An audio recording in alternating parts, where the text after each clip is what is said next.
नमस्कार, म गायत्री कुँवर। राष्ट्रताको पहरेदारी, जनाधिकारको पक्षमा खबरदारी। न्युज नेपाल टेलिभिजनको प्रस्तुति गण्डकी एक्सप्रेसमा यहाँलाई स्वागत छ। पोखरा प्रसारण केन्द्रको प्रस्तुति गण्डकी एक्सप्रेस सुरु गरौं आजको समाचारका हेडलाइन्सबाट।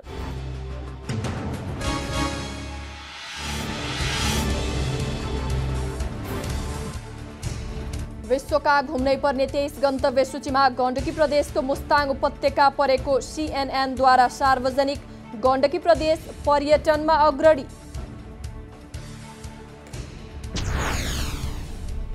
पोखरा महानगरपालिकामा एक आर्थिक वर्षमा खाजामा मात्रै 2 करोडको खर्च। कानुनमै नभएको आवास सुविधा लिएर महानगरलाई व्ययभार थपेको महालेखाको रिपोर्ट। पोखरा अन्तर्राष्ट्रिय विमानस्थलबाट अन्तर्राष्ट्रिय उडान भर्न पर्यटन मन्त्री किरातीको कूटनीतिक प्रयास। जुन 22 देखि पोखरा अन्तर्राष्ट्रिय विमानस्थलबाट चीनमा चार्टर उडान गर्ने सहमति। पृथ्वीराज मार्ग अन्तर्गत तनहुको व्यास नगरपालिकामा रहेको शहीद गेट हटाएर सडक विस्तार गरिँदै मुगलिन पोखरा सडक खण्डलाई 4 लेनमा विस्तार गर्ने काम जारी। र सरकारले आगामी बजेटमा पोखराको क्रिकेट मैदानलाई समावेश नगरेको गुनासो। अन्तर्राष्ट्रिय फुटबल मैदान पनि छायामा।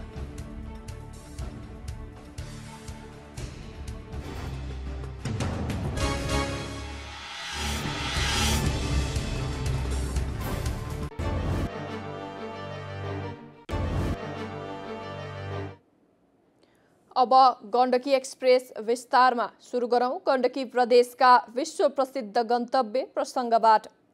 अमेरिकी समाचार संस्था CNN ले हालै सार्वजनिक गरेको सन् 2023मा विश्वका घुम्नै पर्ने 23 गन्तव्यको सूचीमा गण्डकी प्रदेशको मुस्ताङ उपत्यका परेको छ। 3 वर्ष अघि चर्चित अन्तर्राष्ट्रिय ट्राभल साइट लोन्ली प्लानेटले पनि यहाँको अन्नपूर्ण चक्रीय पदमार्गलाई घुम्नै पर्ने 10 गन्तव्य सूचीमा राखेको थियो। गण्डकी प्रदेशमा रहेका कैयौं गन्तव्य स्थलले नेपालको पर्यटकीय छविलाई विश्व पर्यटन बजारमा स्थापित गर्ने सामर्थ्य राख्छन्। पोखरा महानगरलाई पर्यटकीय राजधानीको उपमा दिइनुको पनि गण्डकी प्रदेश पर्यटनमा देशकै अग्रणी रहेको पुष्टि हुन्छ। समुद्री सतहदेखि 103 मिटर उचाइमा रहेको नवलपुरको त्रिवेणीदेखि 8167 मिटर अग्लो धौलागिरी हिमालसम्म फैलिएको यो प्रदेश प्राकृतिक, भौगोलिक र सांस्कृतिक विविधताले भरिएको छ। गण्डकी प्रदेश प्राचीन धर्म, कला र सभ्यताको पनि जननी मानिन्छ। मिश्रित जाति र धर्मावलम्बीको बसोबास रहेको यो प्रदेश सांस्कृतिक पर्यटनका दृष्टिबाट वैभवशाली छ। यहाँका जातीय पर्व, परम्परा र रीतिरिवाजले पर्यटकलाई लोभ्याउने गर्छ। परम्परा झल्काउने गीत, नाच र झाँकी गण्डकीका सांस्कृतिक धरोहर हुन्। विश्वचर्चित अन्नपूर्ण पदमार्ग, मुस्ताङ उपत्यका, धोरपाटन शिकार आरक्षक लगायत प्राकृतिक सम्पदा गण्डकी प्रदेशको मात्र नभई देशकै अमूल्य निधि हुन्।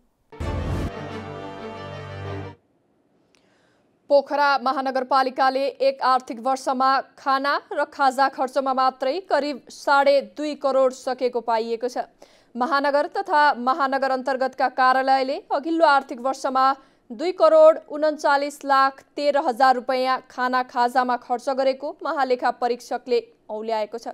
यो खर्च नयाँ भने होइन। अघिल्लो आर्थिक वर्ष 2077-78मा पनि महानगरले खाना खर्चमा 2 करोड 40,15,000 रुपैयाँ खर्च गरेको थियो। स्थानीय सरकार सञ्चालन ऐन 2074 को दफा 71 बमोजिम व्ययको बजेट अनुमान आन्तरिक आयको परिधिभित्र रही औचित्यताको आधारमा विविध खर्च गर्नुपर्ने व्यवस्था छ। तर महानगरले विविध तथा खाना खाजामा अधिक खर्च गरेको पाइएको हो। महालेखा परीक्षकले पोखरा महानगरपालिकाका कर्मचारीले नियम विपरीत आवास सुविधादेखि महँगी भत्ता लिएको देखिएको छ।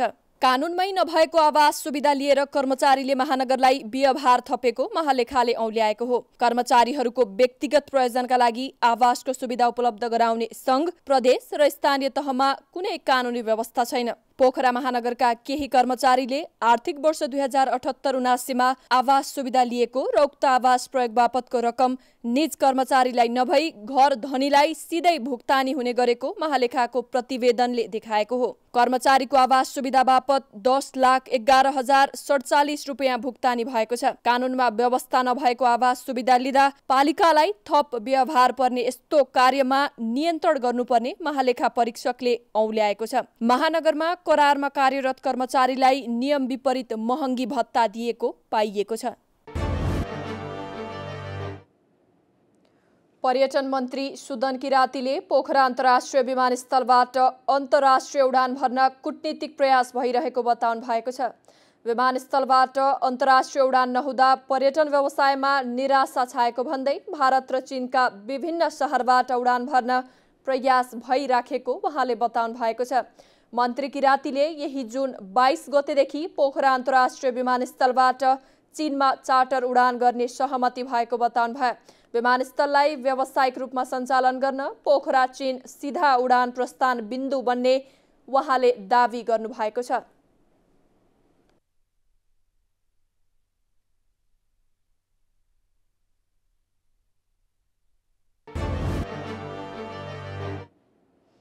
म्याग्दीको नीलगिरीमा निर्माणाधीन 2 जलविद्युत आयोजना निर्माणको अन्तिम चरणमा पुगेका छन्।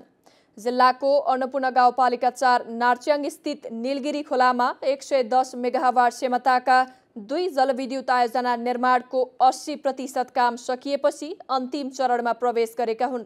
अन्नपूर्ण र नीलगिरी हिमालबाट बगेर आउने नीलगिरी खोलामा 38 मेगावाट क्षमताको नीलगिरी पहिलो र 71 मेगावाट क्षमताको नीलगिरी दोस्रो जलविद्युत आयोजना निर्माणाधीन छन्। नीलगिरी हाइड्रो पावरका इन्जिनियर रत्न बमजन तामाङले सुरुङ, विद्युत गृह, बाँध र प्रसारण लाइन निर्माणलाई पूर्णता दिन काम भइरहेको जानकारी दिनुभएको छ। नीलगिरी खोलाबाट उत्पादन भएको बिजुली 220 केभीए क्षमताको दाना सबस्टेसनबाट केन्द्रीय ग्रिडमा जोडिनेछ।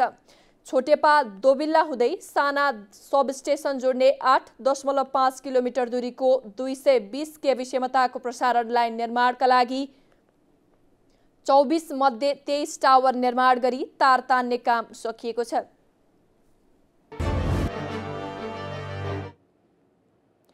मुस्ताङमा रहेको पवित्र तीर्थस्थल मुक्तिनाथ मन्दिरमा दैनिक हजारौंको संख्यामा स्वदेशी तथा विदेशी पर्यटकको घुइँचो लाग्ने गरेको छ।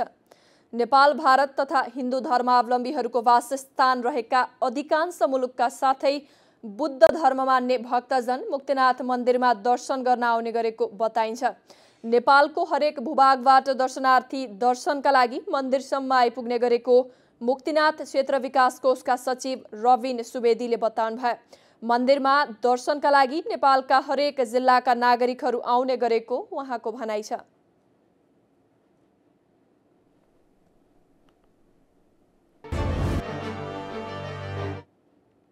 पृथ्वीराज मार्ग अन्तर्गत तनहुको ब्यास नगरपालिका 4 भोर्लेटार चोकमा रहेको शहीद गेट भत्काइएको छ।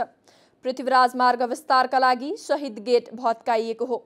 मुगलिन पोखरा सडक योजनाले दमौली प्रवेश गर्ने बिन्दुमा रहेको शहीद गेट भत्काएको इन्जिनियर विष्णु प्रसाद पाण्डेले जानकारी दिनुभयो। नेकपा माओवादी केन्द्रले शहीद गेटको निर्माण गरेको थियो। मुगलिन पोखरा सडक खण्डलाई 4 लेनमा विस्तार गर्ने काम भइरहेको छ। मुगलिनबाट पोखरासम्मको खण्डलाई 2 भागमा ठेक्का सम्झौता गरी काम भइरहेको छ। सरकारले मुगलिन पोखरा सडक विस्तारका लागि आगामी आर्थिक वर्षमा 5 अर्ब 42 करोड विनियोजन गरेको छ। मुगलिनबाट पोखरासम्म सडक 4 लेनमा विस्तार गर्नका लागि काम भइरहेकोमा आगामी आर्थिक वर्षका लागि बजेट विनियोजन गरिएको अर्थमन्त्री महतले बताउनुभयो। मुगलिन पोखरा सडक विस्तार आयोजनाले 2 खण्डमा सम्झौता गरेर काम गरिरहेको छ। आबु खैरेनीबाट जामुनेसम्मको पूर्वी खण्डमा 25 र जामुनेबाट कोत्रेसम्मको पश्चिम खण्डमा 6.05% प्रगति हासिल भएको छ। विक्रम सम्वत 2026मा रेखाङ्कन भएको सडकमा सवारीको चाप बढ्दै गएपछि एसियाली विकास बैंक एडीबीको ऋण सहयोगमा सडक 4 लेनको बनाउन लागि हो। पर्वतमा सडक निर्माण गर्न कालीगण्डकी नदी किनारमा रहेका भिरको कटान गरिएको छ। भिरको माथि र तल दुवैतर्फ सडक निर्माण गरिएको छ। भिरको कटान गरी बाटो निर्माण भएपछि पर्वतको दक्षिणी क्षेत्रका बासिन्दाको यात्रा छोटिएको हो। उत्तर दक्षिण जोड्ने कालीगण्डकी करिडोर अन्तर्गत पर्वतको अर्मादीदेखि स्याङ्जाको मिर्मीसम्मको 54 किलोमिटर सडक खण्डको स्तर उन्नतिका साथै कालोपत्रे गर्ने काम 6 वटा निर्माण कम्पनीले गरिरहेका छन्। पर्वतको कुस्मदेखि अब केही समयमै साइकलमै चढेर बिहादी र पैयुँ पालिकामा पुग्न सकिने दावी पर्वतका सांसद तथा नेकपा एमालेका प्रमुख सचेतक पदम गिरीले बताउनु भएको छ। नारायणी नदीमा डुबेर पूर्वी नवलपरासीको देवचुली नगरपालिका 1 केउरेनीका 15 वर्षीय एक किशोरको मृत्यु भएको छ। गर्मीले गर्दा नदीमा पौडी खेल्न गएका स्थानीय संयोग ढकाल नदीमा डुबेर बेपत्ता भएका थिए।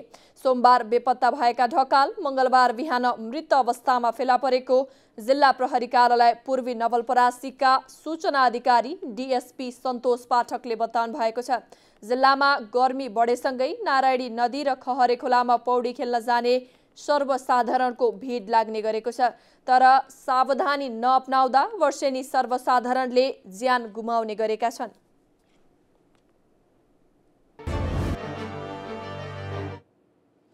नेपालको सार्वजनिक शिक्षा सुदृढीकरणको अभियान चलाउँदै आएको शिक्षाका लागि राष्ट्रिय अभियान एनसीई नेपालले शिक्षा क्षेत्रको सुधारका लागि सरकारसँग विभिन्न माग राखेको छ। एनसीईले तीनै तहका सरकार लगायत शिक्षा सम्बन्ध सम्पूर्ण सरकारवाला निकायलाई जवाफदेही बनाउने उद्देश्यले सन् 2003 देखि प्रत्येक वर्ष शिक्षाका लागि विश्वव्यापी कार्य सप्ताह मनाउँदै आएको छ।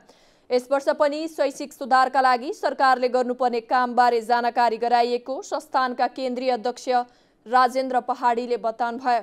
सार्वजनिक शिक्षा प्रणालीको सुदृढीकरण अन्तर्गत अन्तर्राष्ट्रिय प्रतिबद्धता र संवैधानिक दायित्व पूरा गर्न सार्वजनिक शिक्षामा 4 देखि 6% र कुल राष्ट्रिय बजेटको 20% लगानी गर्नुपर्ने अभियानको माग छ। शिक्षक दरबन्दी पुनर्वितरण सुझाव कार्यदलले दिएको सुझाव अनुसार 55,000 शिक्षक दरबन्दी आवश्यक रहेको 4 वर्ष अगाडि नै औल्याइएको अवस्थामा त्यसका लागि बजेट बढाएर शिक्षक परिपूर्ति गर्नुपर्ने अध्यक्ष पहाडीले बताउनुभयो।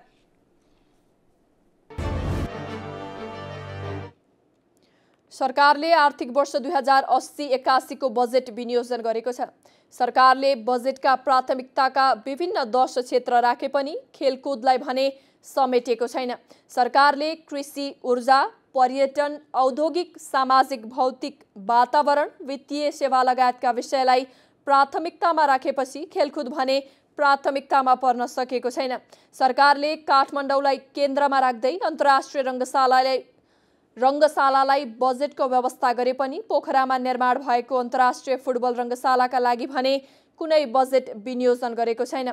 तर प्रदेश सरकारले निर्माण गर्ने रङ्गशालाका लागि भने बजेट विनियोजन गर्दा गण्डकी सरकारले निर्माण गर्ने प्रदेश क्रिकेट रङ्गशालालाई समेत बजेट विनियोजन भएको छ। बजेट प्रस्तुत गर्दै अर्थमन्त्री डाक्टर प्रकाश शरण महतले त्रिभुवन क्रिकेट रङ्गशालालाई अन्तर्राष्ट्रिय स्तरको बनाउने बताउनु भएको छ। यस्तै मूलपानी क्रिकेट रङ्गशाला, विराटनगरको गिरिजा प्रसाद कोइराला रङ्गशाला, बैतडीको दशरथ चन्द क्रिकेट रङ्गशाला, कैलालीको फाल्पा क्रिकेट रङ्गशाला र काठमाडौँको क्रिकेट रङ्गशाला निर्माण कार्य अघि बढाउन बजेट व्यवस्था गरेको भए तापनि पोखरा रङ्गशालामा रहेको क्रिकेट मैदान र फुटबल मैदान भने छायामा परेका छन्।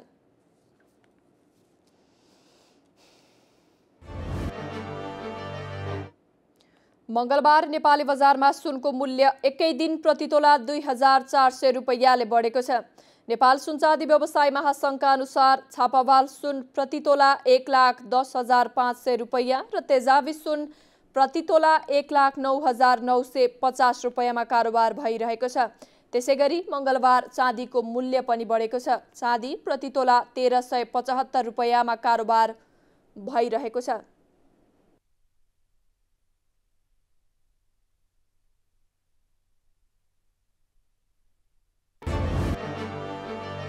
हामी गण्डकी एक्सप्रेसको अन्त्यमा आइपुगेका छौं। जाँदा हेडलाइन्स न्यूज पुनः एकपटक।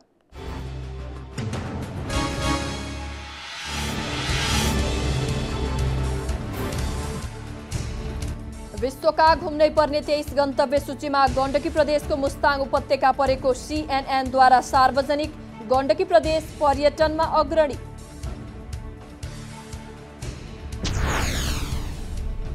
पोखरा महानगरपालिकामा एक आर्थिक वर्षमा खाजामा मात्रै 2 करोडको खर्च।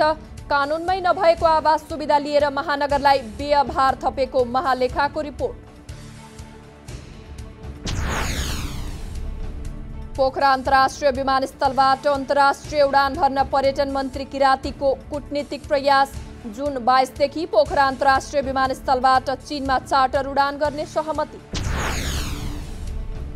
पृथ्वी राजमार्ग अन्तर्गत तनहुको व्यास नगरपालिकामा रहेको शहीद गेट हटाएर सडक विस्तार गरिँदै। मुगलिन पोखरा सडक खण्डलाई 4 लेनमा विस्तार गर्ने काम जारी। र सरकारले आगामी बजेटमा पोखराको क्रिकेट मैदानलाई समावेश नगरेको गुनासो। अन्तर्राष्ट्रिय फुटबल मैदान पनि छायामा।